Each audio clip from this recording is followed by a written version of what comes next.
Let's start off talking about, obviously the elephant in the room is the Afghanistan situation. As we speak right now, I don't have the TV on, but the State Department has warned the rest of Americans stuck there that to get away from the airport because another terrorist attack may be imminent. Last time they said that within a couple hours, the bomb went off and we lost 13 of our servicemen. And, right now I think it's 180 people killed, 200 injured by the suicide bomber. Initially said there were two bombers, now they say it's one. It's pretty amazing that one bomber was able to inflict such damage. But it just goes to show you what a cluster thing this is. How screwed up the strategy of this entire withdrawal from Afghanistan has been. You couldn't script it worse. Everything that this administration has done is the opposite of what should be done. And as I said last week, I've never been in the military. I've never served. And I could tell you I would have done so many things differently and we'd had a different outcome. Where is the military brass? Where is the rank and file commander saying, wait a second, this is not the way you run a military? But it seems the people, the top brass in the Defense Department, the Joint Chiefs of Staff, the presidency itself, they're all hell-bent and very successful at destroying the reputation of the United States of America. Our enemies don't fear us now, we're going to talk about the ramifications of all this. This isn't going away on Tuesday when we pull the last plane out and abandon our people. We're going to see weeks and weeks and weeks of this because we have a hostage crisis we're going to deal with now. A hostage crisis that's going to make Jimmy Carter's hostage crisis in Iran look like nothing. But it seems like it's being done on purpose. That's the thing that frustrates me. They easily can still turn this thing around. Just bring a battalion into Afghan, the base that we shut down. Take it over. It's in the middle of nowhere. It's so fortified. We put a perimeter around it. No ISIS can get to us. And we could take our people out. It's that simple. We should have never gave up Bagram Air Force Base to begin with. And the way we gave it up is even more insane. It is just, I just can't believe that the military, at least the rank and file, and we'll play a clip from a lieutenant colonel who came out and did a video on, where's the accountability here? Who's running this? And he lost his 17-year career. He's been fired. 3 years away from retirement. Talk about courageous this guy did. But questioning, what's going on here? And the scary thing is that we're in a tailspin as a country now. We have nobody flying the plane. You got the vice president, God knows where, doing her Jane Fonda impression in Hanoi. They're keeping her out of the way. They don't want none of this blood on her. It just goes to show you what stolen elections can do. Now it's become lethal. Now it's more important than ever that this election fraud come out. Because now we're seeing drastic tragedy like we haven't seen. This week when that bomb went off, we lost 13 of our military, the worst death toll in one day in 10 years. And it's not over. And they're saying now this is the most dangerous time when you're retrograding. We're learning all these words, which simply means drawing down the military. And now less people are going to get out on evacuation flights if anybody can get to the airport anyway. And the State Department's telling them to stay away. How am I'm supposed to stay away from the airport and you're leaving and you're going to leave me behind? What choice do I have? Do I risk my life going to the airport? Or do I risk my life staying here? I mean, it's just a terrible choice that these people have to make. And to make things even more insane, we gave the list of our citizens and those that have helped us to get them out of the country. We gave the list to the enemy. And they're calling it a kill list. I mean, how crazy are we? Are we insane? These aren't really just bad decisions. They're insane decisions. It's the opposite of what should be done.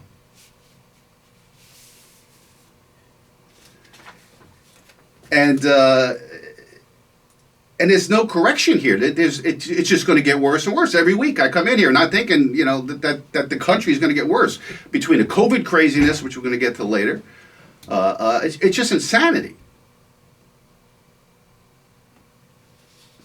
Just think about the last 2 years, what we've lived through. The insanity that started with the COVID, then the riots, the Black Lives Matter stuff, then the election, where they choose Biden. Look, they wanted Biden just to win the election, to be the figurehead. They didn't want him to lead the country. And as I said, once this fraud of an election was going to stand, I told you, Biden's not going to last the first year. And now I'm pretty comfortable with that prediction. And now after this debacle, Democrats have a midterm election next year. If it was held today, Republicans, no matter how much voter fraud there would be, would take over the Senate and the House by huge majorities. How would you like to be a Democratic congressman running in your district with this guy as leader of your party? With COVID still out of control, with inflation taking off, with oil prices and gas prices going through the roof, with our prestige as a nation diminished. And then we have Biden, he comes out. Well, first of all, he was on vacation on Monday, and so was his press secretary in the middle of all this stuff. The optics of that were really good. We saw more of the back of Biden's head than the front of it in his press conferences. Not taking questions. But on this press conference that he did, on, was it Friday? He still doesn't get it. He still doesn't. First of all, it took 8 hours for the White House to even respond to the death of 13 Americans.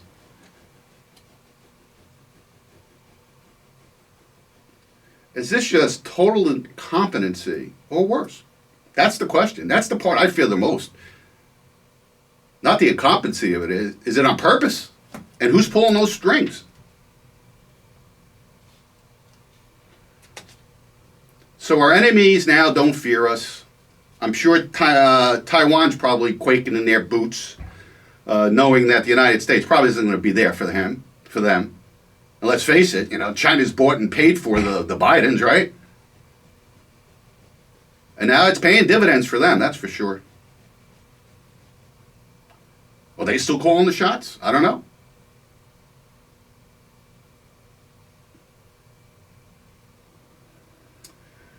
And like I said, you just can't make this stuff up.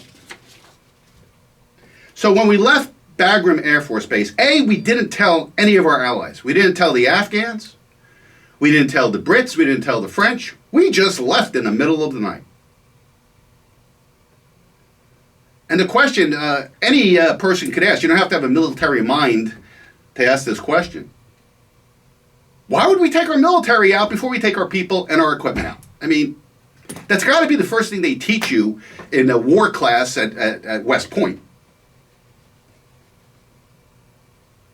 I mean, that makes no sense. Look what we left. When we left Bagram Air Force Base, first of all, there was thousands of ISIS prisoners on that base. We just left them there. But what we left behind, 75,000 military vehicles, 200 helicopters and light aircraft, 600,000 rifles and portable weapons, medical supplies, night vision systems, bulletproof vests, biometric fingerprint data, eye recognition, and extensive data of all Afghans who helped the United States. Couldn't we take that with us? Duh. The Taliban now have more Black Hawk helicopters than 85% of the world's countries. This is insanity. And where are the sorties to take these things out? Where are the bombs dropping on depots with weapons and bombs? Where is that? Now, are you going to tell me, well, we don't want to do that because we don't want to upset the Taliban while we're doing this evacuation? Okay. What happens when we're done with the evacuation? Are we going to go in at that point to strike these things? Are we going to drop a Moab bomb on the presidential palace there? Or are we just going to let the Taliban thrive? Are we going to let ISIS and terrorism metastasize in Afghanistan? And what makes it all worse and shameful is how close we are to the 20th anniversary of 9/11. 9/11 now is going to be an Islamic holiday as they see victory. It took 20 years, but at the end they were victorious. And now we are depending on Taliban terrorists to get our people out. Now everything's a lie that they're telling us now. Now they're trying to make us believe there's only a few hundred Americans left. Well, initially they said there was 15,000. Thursday they said we had 4,500 or maybe 5,000 Americans taken out. In my math, that leaves 10,000. Not 350 or 500. Including school children from California and their parents. Let me ask you a question. Who sends their kids on a school trip to a war zone? I mean, really. That one I don't get. So what are these poor people going to do that are left behind and abandoned and stranded? They don't want to use that word stranded because that's not good optics. What's going to happen to these people?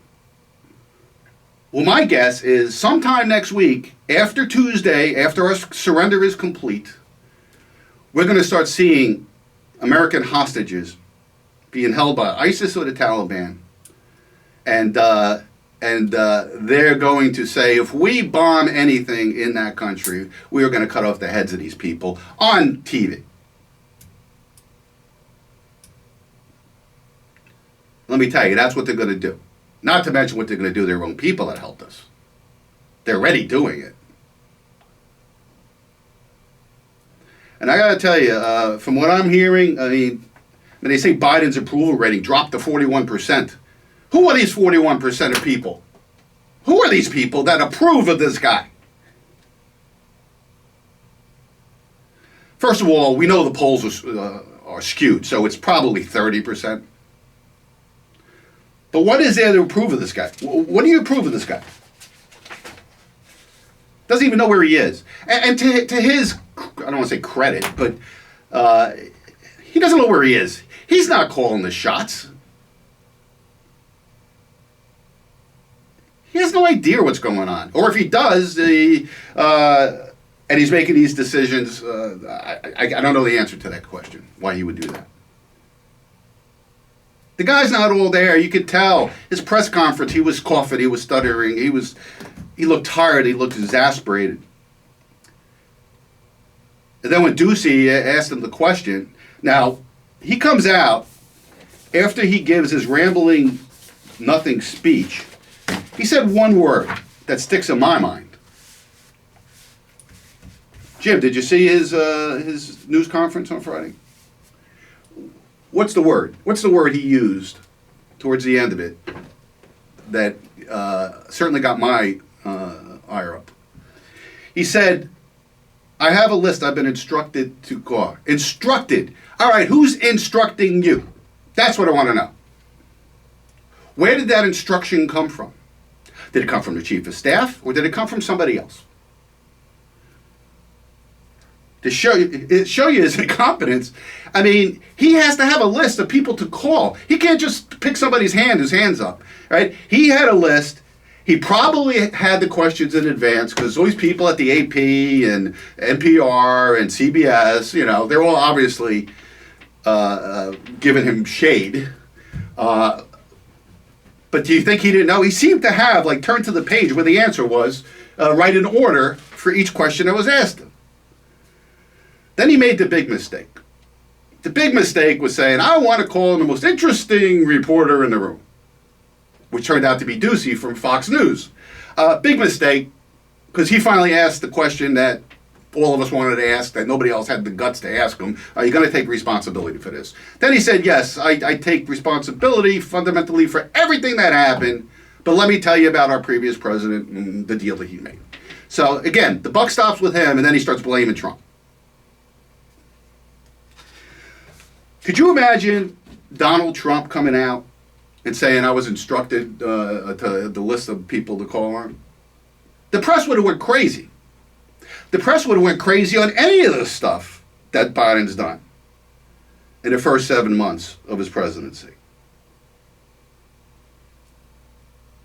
And somebody on the internet put out something about what if Trump did this? What if Trump did that?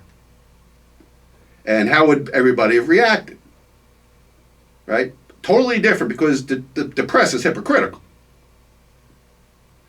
I mean, we know that.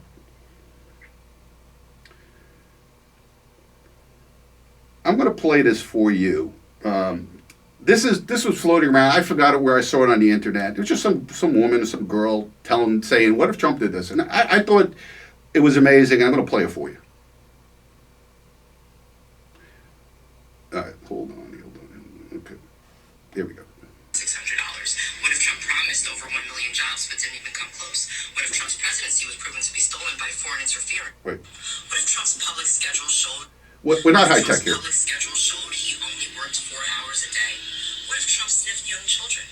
What if Trump's sons had sex teams? What if there were video of Trump's sons doing crack? What if his sons were never arrested for it? What if his sons illegally applied for gun permits? What if Trump's family had financial ties to foreign countries that wanted to hurt our country? What if Trump's campaigns were funded heavily by big tech, big pharma, and the CCP? What if Trump's children openly laundered money by becoming artists and selling art for more than Van Gogh or Picasso, and then told you they couldn't divulge who their buyers were? What if Trump fell down the stairs of Air Force One 3 times in one climb? What if Trump opened the borders to give free healthcare, food, housing, and education to any and everyone that wanted to come, but didn't require them to pay taxes? What if Trump allowed those coming across the border to do so with children that were trafficked in order to make it through? What if this happened during a pandemic and he didn't require them to get tested, vaccinated, or even social distance, but he mandated that you and your children do? What if Trump required federal employees to take an experimental vaccine? What if Trump allowed your local governments to muzzle your children for over a year with no significant numbers or science to back it up? What if he did all of this and mandated those passports for everyone? What if Trump abolished the Keystone Pipeline along with American jobs only to ask foreign entities to increase their production so we could fund them? What if under Trump and these changes, gas prices rose 41%? What if food prices rose 5%? What if car prices rose 41%? What if Trump wanted to defund the police while it was trendy to say so, but then changed his tune when he realized how ridiculous it was? What if Trump claimed during his campaigns he was going to send $2,000 relief checks, but he only sent $1,400 and said, well, hey, the other guy already gave you $600? What if Trump promised over 1 million jobs but didn't even come close? What if Trump's presidency was proven to be stolen by foreign interference and the media wouldn't even show you the proof? What if local leaders involved in that cover-up tried hiding and deleting the evidence? What if you wanted to talk about your thoughts on Trump, but social media deleted your words every single time? What if all of these things happened, but the media pretended it didn't happen and said what a great job he's doing? Well, I'll tell you this. Unfortunately, all of these things are happening under Biden, and if it were under Trump, you would know about it. The media would persecute him daily and would never stop. You would never stop hearing about it. But the truth is, because it's Biden and the corruption runs deep, the truth is hidden from you. Those of us that want to share these truths with you are censored. We the people... So there you go. I mean, I'm sure she can go on and on with that. What if Trump did this? What if Trump did that? I mean, Trump was persecuted every hour of every day in the media for doing nothing but making the country great again by doing great trade deals, tightening up the border, tightening up our defense. And yes, we were more respected in the world.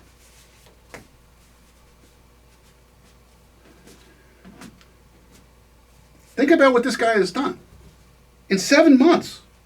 You know, I thought he was going to be a disaster, you know, when he stole the election, but I had no idea how bad it would be.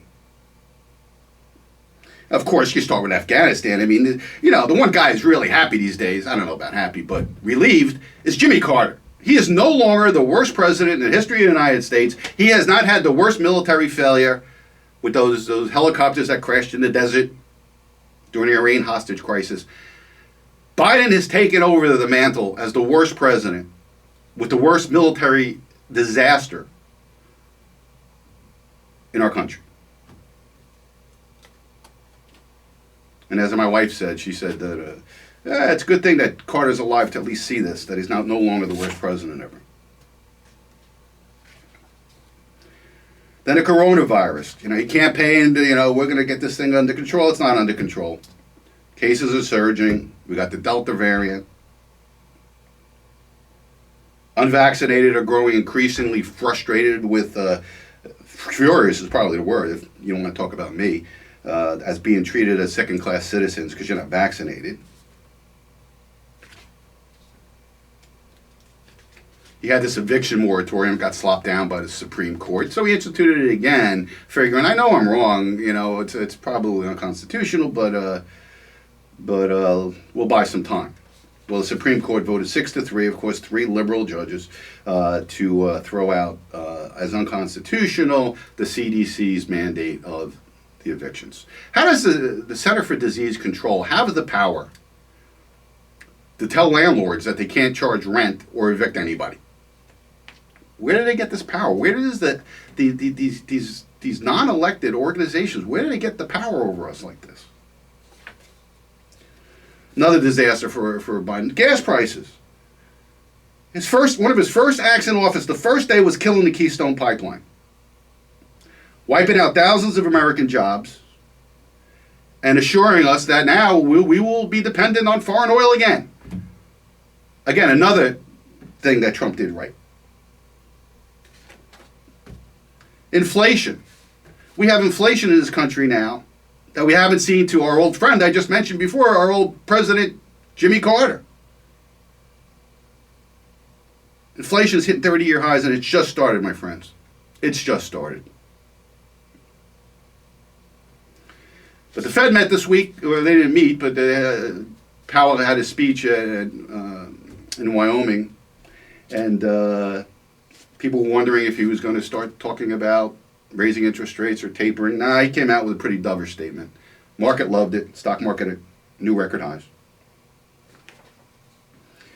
What else did he do? Oh, the border crisis. We can't forget that. That's been taken off front page right now because of Afghanistan.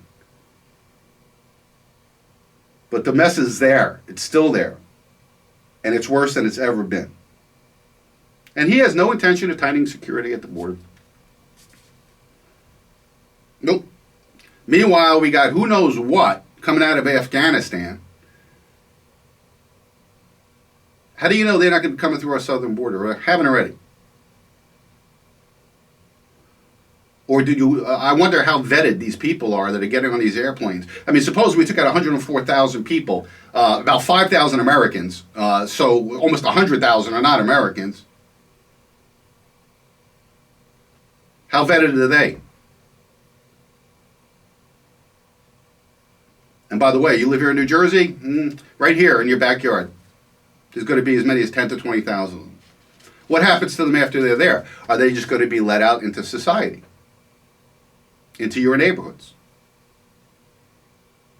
And I imagine most of them, you know, they helped us in Afghanistan and everything. They're good people and stuff, but it doesn't take but a small minority of criminals, of rapists,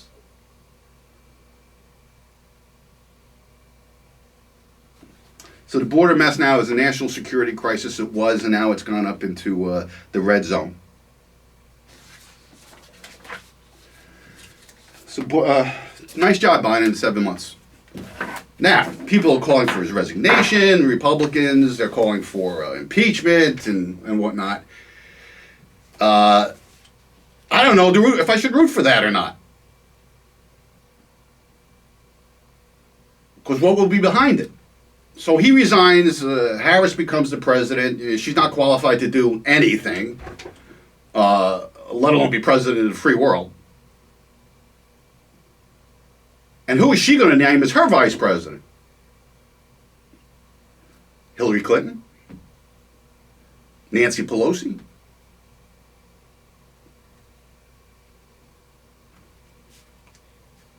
AOC? Kim Il-jung?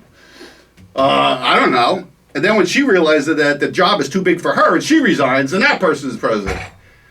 We're going to have, in one administration, we may have 2 or 3 unelected presidents.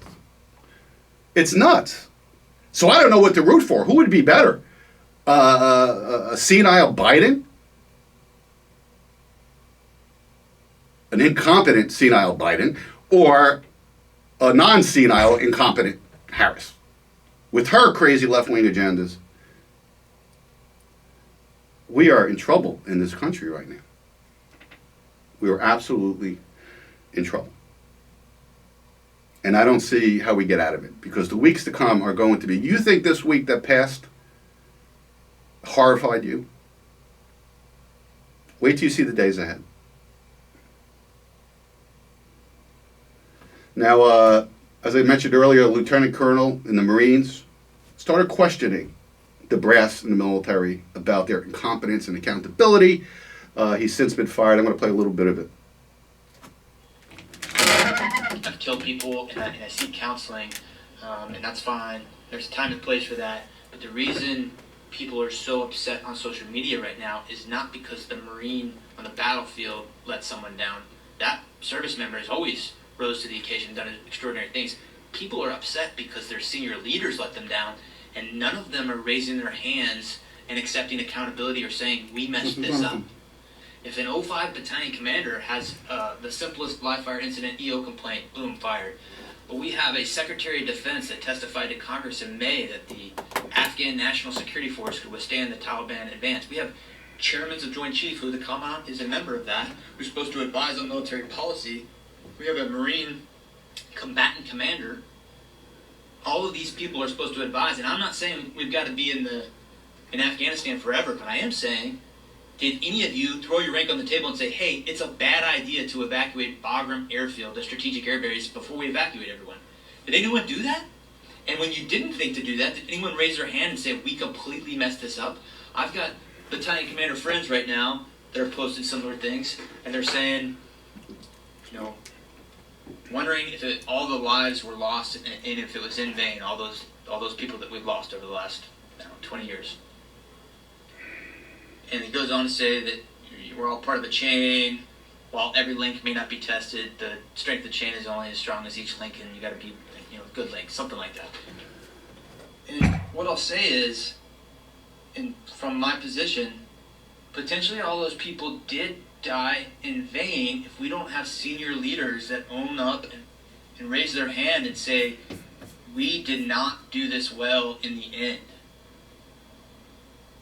Without that, we just keep repeating the same mistakes. This amalgamation of the economic / corporate / political / higher military ranks are not holding up their end of the bargain. I want to say this very strongly. I have been fighting for 17 years. I am willing to throw it all away to say to my senior leaders, I demand accountability. Well, he did throw it all away. 17 years, all the way up to lieutenant colonel in the Marines, 3 years away from retirement, and it's all gone because he spoke up. What a courageous person, speaking up for his fellow military people and demanding accountability. Have we had anybody resign in any part of the Biden administration for what's got to be the most incompetent, predictable failure in U.S. military history? The defense secretary? Nah, he's still there. Head of the Joint Chiefs? No, he's there. The president? No. And that's the thing about these people. They never resign.